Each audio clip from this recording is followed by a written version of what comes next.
ఉన్న బంగారాన్ని విడిపించి ఆ రోజు ఆన్లైన్ రేటుకే మేము కొంటాం. Sharma gold company. Welcome to Suman TV. నేను మీ సుమన్ టీవీ.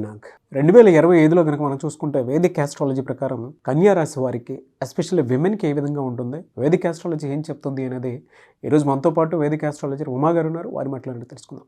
నమస్కారం ఉమా గారు. నమస్తే నాగరాజు గారు.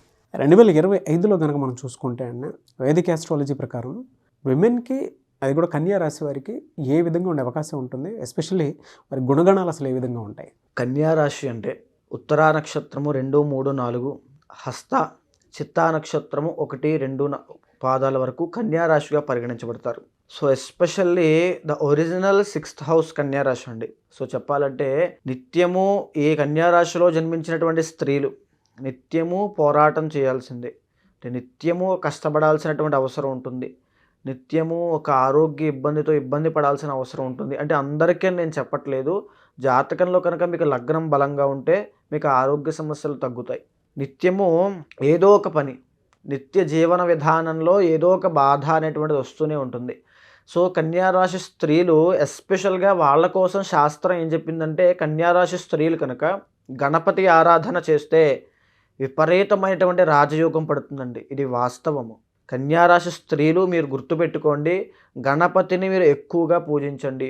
బుధవారం నాడు గరిక, తరువాత ఉమ్మెత్త పువ్వులు, తెల్ల జిల్లేడు పువ్వులు, ఎర్ర గన్నేరు పువ్వులు, వీటితో కనుక మీరు పూజ చేసినట్లయితే విపరీతమైనటువంటి రాజయోగం పడుతుంది. తొందరగా అనుగ్రహం, గణపతి అనుగ్రహం కలుగుతుందంటే కన్యారాశి వాళ్ళకి మాత్రమేనండి.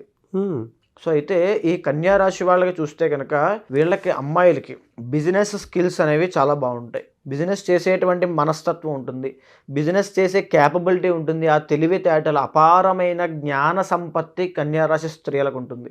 వాళ్ళు చాలా తెలివిగా మాట్లాడగలరు. ఎక్కడున్నా ఎలా ఉన్నా సరే ఎంతవరకు మాట్లాడాలి, ఎలా మాట్లాడాలి. 50% పీపుల్ ఇంట్రోవర్టెడ్గా ఉంటారండి. సో మిగతా పీపుల్ అందరూ కూడా కాస్త సామాన్యంగా ఉంటారు. ఇంట్రోవర్ట్ మైండెడ్ పీపుల్ ఎక్కువగా ఈ కన్యా రాశిలో ఉంటారు. ఈ కన్యా రాశికి ఒక స్పెషాలిటీ ఉంది. ఈ కన్యలోనే స్వోచ్ఛ ఏ గ్రహం అంటే బుధుడు.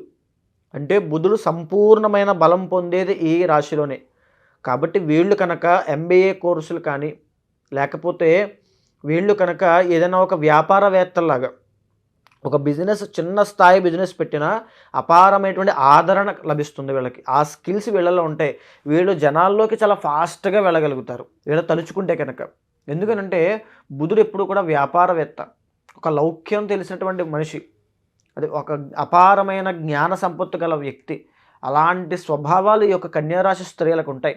వీళ్ళు ఎక్కువగా ఈ ధనం మీద, ఈ డబ్బు సంపాదన మీద ఫోకస్ చేయరు. చేశారనుకోండి విపరీతమైనటువంటి డబ్బు, ఎక్కడి నుంచి ఎలా డబ్బు సంపాదించాలో కూడా వీళ్ళకి బాగా తెలుస్తుంది. సో కన్యారాశి స్త్రీలను పెళ్లి చేసుకోవడం కూడా ఒక రకంగా చాలా అదృష్టం అండి. ఎంతవరకు ఖర్చు పెట్టాలి, పిల్లల్ని ఎలా పెంచాలి, జీవితంలో ఎలా ఎదగాలి, ఎక్కడ ఏ టైంలో ఎలాంటి క్యాలిక్యులేషన్స్, నిర్ణయాలు తీసుకోవాలో వీళ్ళు బాగా దాంట్లో అనుభవజ్ఞులు. వాళ్ళకి బై బర్త్ ఉంటుంది ఆ క్యాలిక్యులేషన్స్ చేసేటువంటి థాట్స్ అన్నీ కూడా. అదేవిధంగా కన్యారాశి వాళ్ళకి చూస్తే మ్యారీడ్ లైఫ్ అండి. ఎందుకంటే original 4th and 7th lord గురుడు అవుతాడు కాబట్టి అరేంజ్డ్ మ్యారేజ్ చేసుకున్నప్పటికీ కూడా, లవ్ మ్యారేజ్ చేసుకున్నా పెళ్ళైన తర్వాత కాస్త ఇద్దరికి ఇబ్బందులు వస్తాయి. అందరికీ కాదు. 7th లార్డ్ మీ ఇండివిజువల్ జాతకంలో బాగుంటే సూపర్, లేకపోతే మీకు ఖచ్చితంగా మీరు ఫేస్ చేస్తారు. భర్త ఎక్కడో ఉండడము, భార్య ఎక్కడో పని చేయడము, లేకపోతే పని రీత్యా ఒత్తిడి వల్ల ఇద్దరికీ ఆ యొక్క అనుబంధం అనేది దూరం అవ్వడము, ఇలాంటివి కనబడతాయి ఓవర్ ద ఒక 1-2 year పీరియడ్ ఆఫ్ టైంలో అండి, మ్యారేజ్ అయిన తర్వాత. సో ఎప్పుడైతే వీళ్ళు, ఇందాక నేను చెప్పాను గణపతి ఆరాధన చేస్తే చాలా బాగుంటుందని, ఎప్పుడైతే గణపతి ఆరాధన చేస్తూ ఉంటారో వీళ్ళకి అదృష్టం అని పడుతుంది మ్యారీడ్ లైఫ్లో కూడా. అదేవిధంగా ఈ యొక్క కన్యారాశి వాళ్ళు డబ్బుని సృష్టించాలి అనుకుంటే స్టాక్ మార్కెట్ చాలా బాగుంటుంది, ఎక్సలెంట్గా స్టాక్ మార్కెట్ ఉంటుంది. అదేవిధంగా వీళ్ళు సినిమా ఫీల్డ్లో రైటర్స్ కింద, గొప్ప గొప్ప మీడియా ఆర్టిస్టుల కింద, అంటే ఈ యొక్క జర్నలిజం అవ్వచ్చు, లేకపోతే క్యారెక్టర్ ఆర్టిస్టులు అవ్వచ్చు, ఏ రకంగా అయినా సరే వీళ్ళ యొక్క స్థానాన్ని, వీళ్ళ యొక్క గుర్తింపుని, వీళ్ళ యొక్క ఐడెంటిటీని పెంచుకునేలా చేసుకుంటారు. వీళ్ళు పుట్టింది పేదరికంలో అయినప్పటికీ కూడా గోల్డెన్ స్పూన్కి వీళ్ళ పిల్లలు గోల్డెన్ స్పూన్లో బ్రతకగలిగేంత ఇవ్వగలిగే క్యాపబిలిటీ వీళ్ళకు ఉంటుంది. అదేవిధంగా ఆరోగ్య సమస్యలు కూడా వెంటాడుతూనే ఉంటాయి. కన్యారాశికి ఎస్పెషల్లీ ఈ 2025లో ఈ జనవరి మాసంలో ఆరోగ్యపరంగా బాగాలేదు. వాళ్ళు తీసుకునే నిర్ణయాలు, మానసిక ఒత్తిడి, లగ్నంలో కేతు కాబట్టి మానసిక ఒత్తిడి, ఏ నిర్ణయం తీసుకోవాలి, ఎటువైపు వెళ్ళాలి, ఏం చేయాలి, ఏం చేస్తే బాగుంటుంది, వాళ్ళు నాకు సపోర్ట్ చేస్తారా చేయరా ఏంటి, ఒక రకమైన యాంగ్జైటీ అండి, ఆందోళన విపరీతంగా ఉంటుంది వీళ్ళకి ప్రజెంట్ టైమ్స్లో. సో ఎప్పుడైతే 4వ స్థానంలో రవి బుద్ధులు ఉన్నారు ఈ జనవరి మాసంలో అండి, వీళ్ళకి కుటుంబపరమైనటువంటి కలహాలు ఎక్కువ వచ్చే అవకాశాలు ఉంటాయి. సో ఇప్పుడు కన్యారాశి వాళ్ళు కుటుంబానికి చాలా విలువ ఇవ్వాలి, కుటుంబ సభ్యులను గౌరవించాలి. ఎయిదర్ పెళ్ళైన వాళ్ళు అత్తగారినైనా అవ్వచ్చు, తల్లిదండ్రులైనా అవ్వచ్చు, ఆ విషయంలో చాలా జాగ్రత్త తీసుకోవాలి, లేకపోతే కుటుంబం నుంచి వ్యతిరేకత వచ్చే అవకాశాలు ఉంటాయి. అదేవిధంగా 6వ స్థానంలో శుక్ర శనులు ఉన్నారు, మంచి యోగిస్తున్నారు. కాబట్టి వీళ్ళకి వృత్తిరీత్యా ఆదాయపరంగా ఇంక దేనికి లోటు లేదు వృత్తి వ్యాపారాలలో. దాంతో ఇప్పుడు నడిచేటువంటి 7వ స్థానంలో ఉన్నటువంటి రాహు వల్ల ఎవరైనా ఉమ్మడి వ్యాపారం చేస్తూ ఉంటే పార్ట్నర్షిప్లో కనుక వాళ్ళకి ఇబ్బందులు వస్తాయి. ఖచ్చితంగా బిజినెస్లో కాస్త ఇబ్బంది కలిగేటువంటి అవకాశం ఉంటుంది. ఎందుకనంటే మళ్ళీ 6th ఈ శుక్రశనులు బాగున్నప్పటికీ కూడా 7th లార్డ్ రాహు ఎప్పుడైతే పాడయ్యాడో అట్ ద సేమ్ టైం బాగుంది బాగలేదు. అంటే వ్యాపారం విషయంలో జనవరి 15 దాకా చాలా బాగుంటుంది, జనవరి 15 తర్వాత నుంచి కాస్త డల్ అయ్యే అవకాశాలు ఉంటాయి. కాబట్టి జాగ్రత్త చూసుకోవాలి. అదేవిధంగా ఈ కన్యారాశి వాళ్ళకి 11వ స్థానంలో కుజుడు స్తంభించాడు కాబట్టి జనవరి 23 దాకా పెద్దలు, ఆ సంఘంలో ఉండేటువంటి పెద్దలు అవ్వచ్చు, సమాజంలో ఉండేటువంటి పెద్దలు అవ్వచ్చు, వీళ్ళ ఇంట్లో ఉండేటువంటి పెద్దలు అవ్వచ్చు, వాళ్ళ వల్ల ఒత్తిడి ఎక్కువ అయ్యేటువంటి అవకాశం ఉంటుంది. కాబట్టి ఈ కన్యారాశి వాళ్ళకి ఈ జనవరి మాసంలో ఈ ఫలితాలు ఉన్నప్పటికీ 2025లో ఎప్పుడైతే జాతకంలో ఈ యొక్క రాహు మే 18వ తారీఖు తర్వాత 6వ స్థానంలోకి వస్తున్నాడో అపారమైనటువంటి రాజయోగం పట్టబోతుంది. ఉన్నటువంటి ఆరోగ్య సమస్యలన్నీ తగ్గిపోతాయి. రిలేషన్షిప్లో ఎలా ఉంటుందండి వీళ్ళకి? ఓవరాల్గానా లేకపోతే 2025లోనా అండి? రెండు చెప్పండి సార్. ఓవరాల్గా అయితే ఎక్సలెంట్గా ఉంటుందండి. ఓవరాల్గా అయితే ఎక్సలెంట్గా ఉంటుంది. సంతానపరంగా కూడా అంత ఇబ్బందులు ఏముండవు. కానీ మేజర్గా సంతానం కన్సీవ్ అయ్యారని చెప్పి వార్త విన్న తర్వాత డెలివరీ అయ్యే లోపు కాస్త ఆరోగ్య సమస్యలు వస్తాయి ఖచ్చితంగా. ఎందుకంటే ఒరిజినల్ 5th లార్డ్ వచ్చి శని అవుతాడు కాబట్టి భయపడతాడు, టెన్షన్ పడేలా చేస్తాడు. కాబట్టి ఆ విషయంలో చాలా జాగ్రత్తగా ఉండాలి. ఇప్పుడు నడిచేటువంటి 2025లో మే 18వ తారీఖు దాకా వీళ్ళకి వైవాహిక జీవితంలో ఇబ్బందులు ఉంటాయి, రిలేషన్షిప్లో ప్రాబ్లమ్స్ ఉంటాయి. మే 18 తర్వాత ఎక్సలెంట్గా ఉంటుంది. అదేవిధంగా 7వ స్థానంలోకి శని రాబోతున్నాడు, అది చాలా మంచిదే. అదేవిధంగా 10వ స్థానంలోకి గురుడు రాబోతున్నాడు, ఇది చాలా ముఖ్యమైనదండి. ఎందుకనంటే కన్యారాశి వాళ్ళకి మే 15వ తారీఖు తర్వాత నుంచి ఎవరైతే సెటిల్ అవ్వలేదో అమ్మాయిలు వాళ్ళందరూ సెట్ అయిపోతారు, మంచి మంచి ఉద్యోగాలు వస్తాయి. మీరు అనుకునేటువంటి కోరిక, మీరు గణపతిని ఆరాధన చేయండి, మీరు కోరుకున్నటువంటి కోరిక ఉన్నటువంటి వృత్తుల్లోకి వెళ్ళిపోతారు. సక్సెస్ అనేది కెరీర్ పరంగా మే 15వ తారీఖు తర్వాత చూడబోతున్నారు. ఓకే, 100%. మిగతా మంత్లో ఎలా ఉంటుందండి? మిగతా మంత్లో ఎప్పుడైతే అక్టోబర్ నెలలో 11వ స్థానంలోకి గురుడు వచ్చిన తర్వాత అప్పుడు కూడా బాగుంటుంది. కానీ ఈ మే టు అక్టోబర్ ఉన్నంత కాదు.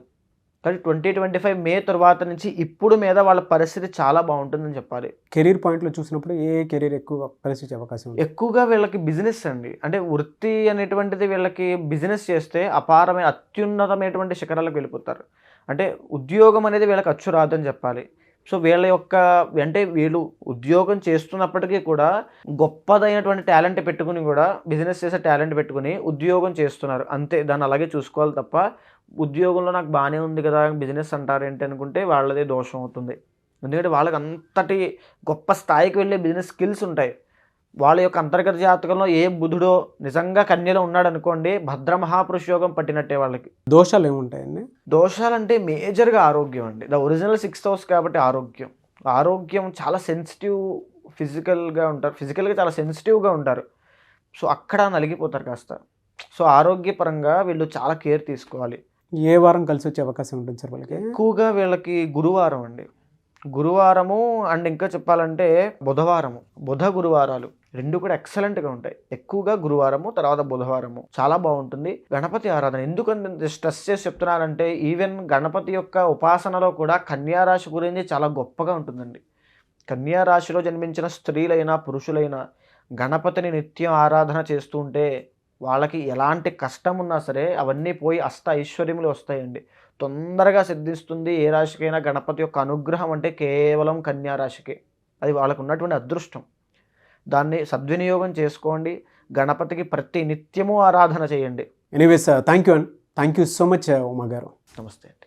చాలామంది అంటే మీ దగ్గర జాతక చక్రం ప్రకారం ఎవరైతే చూపించుకొని వ్యక్తిగత జాతకం చూపించుకునే వాళ్ళు ఉన్నారో చాలా పాజిటివ్ ఫీల్ అవుతున్నారు. At the same time feedback కూడా ఇవ్వడం జరిగింది. ఇప్పటికీ వీడియోస్ చూసిన తర్వాత ఓకే, ఏదైనా వాళ్ళ వ్యక్తిగత జాతకంలో దోషాలున్నా వాటి నుంచి బయటపడాలి అనుకున్నా, లేదంటే కెరీర్ని చూస్ చేసుకునేటప్పుడు రైట్ కెరీర్ని ఎప్పుడు ఏ విధంగా చూస్ చేసుకోవాలి, లేదా అంటే 2025 కనుక మనం చూసుకుంటే ఏ విధంగా ఉంటుంది అనుకున్నటువంటి వాళ్ళు కూడా ఉంటారు. వాళ్ళు మిమ్మల్ని అప్రోచ్ అవ్వచ్చా? అప్రోచ్ అవ్వాలి అంటే ప్రాసెస్ ఏంటి?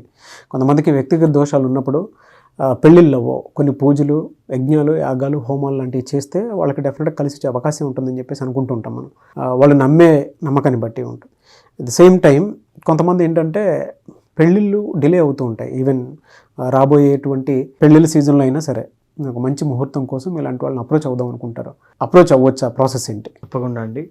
ఎందుకనంటే ప్రతి ఒక్కరికి కూడా ఏదో ఒక సమస్య ఉంటుంది, దాని ద్వారా ఏదో ఒక ఉపశమనం పొందుతాము అనే ఆశతో ఉంటారు. సో వాళ్ళందరికీ నేను చెప్పేది ఏమిటంటే అమ్మా, మీరు కన్సల్ట్ అవ్వండి, అపాయింట్మెంట్ తీసుకోండి. మీ ఇండివిజువల్ జాతకాన్ని అనలైజ్ చేసిన తర్వాత నేను ఒక పూజ రెమెడీ చేయించిన తర్వాత ఖచ్చితంగా ఆ సమస్య నుంచి బయటకు వస్తారనే కాన్ఫిడెన్స్ మాత్రం నేను ఇస్తాను. ఆ ఏ ముహూర్తం ఉన్నా ఏమున్నా సరే ఖచ్చితంగా కన్సల్ట్ అవ్వచ్చు. కన్సల్ట్ అయితే మా టీం ఎవరైతే మా వాళ్ళు ఉంటారో మీకు డీటెయిల్స్ అన్నీ చెప్తారు, మీతో మాట్లాడతారు. తప్పకుండా నేను మీతో మాట్లాడతాను. ఓకే, అప్రోచ్ అవ్వచ్చు మిమ్మల్ని. తప్పకుండా అండి. ముహూర్తాలు, పేరు, దాంతోపాటు కొంతమంది గృహప్రవేశానికి సంబంధించింది, పెళ్లి ముహూర్తానికి సంబంధించింది కూడా అప్రోచ్ అవ్వాలనుకుంటారు. తప్పకుండా అవ్వచ్చు అండి. దేనికి. Anyways, thank you so much Uma గారు. నమస్తే. చూసారు కదండి వీడియో. ఈ వీడియోపై మీ అభిప్రాయాన్ని కమెంట్ బాక్స్లో పోస్ట్ చేయండి. ముఖ్యంగా మీరు కనుక ఉమా గారిది అంటే వేదిక ఆస్ట్రాలజర్ ఉమా గారి కాంటాక్ట్ నెంబర్ తోటి అపాయింట్మెంట్ తీసుకోవాలి అనుకుంటే, మీకుండేటువంటి ఏదున్నా సరే అంటే కెరీర్ పాయింట్లో నుంచి చూసినప్పుడు 2025 ఏ విధంగా ఉంది, లేదంటే వ్యక్తిగత జాతకం ఏ విధంగా ఉంది, మీకుండేటువంటి ప్రాబ్లమ్స్ని వేదిక ఆస్ట్రాలజీ త్రూ సొల్యూషన్ కావాలి అనుకున్నటువంటి వాళ్ళు ఎవరైనా సరే ఒక రెమెడీ కోసం కాల్ ఆర్ మెసేజ్ వాట్సాప్ చేసి అపాయింట్మెంట్ బుక్ చేసుకోవాలి అనుకుంటే స్క్రీన్ మీద మీకు కాంటాక్ట్ నెంబర్ కనిపిస్తుంది. దాన్ని మీరు కాల్ ఆర్ మెసేజ్ వాట్సాప్ చేసి వెంటనే అపాయింట్మెంట్ బుక్ చేసుకోండి. అండ్ ఇలాంటి మరిన్ని వీడియోస్ కోసం మా ఛానల్ ఫాలో అవ్వండి. Thank you.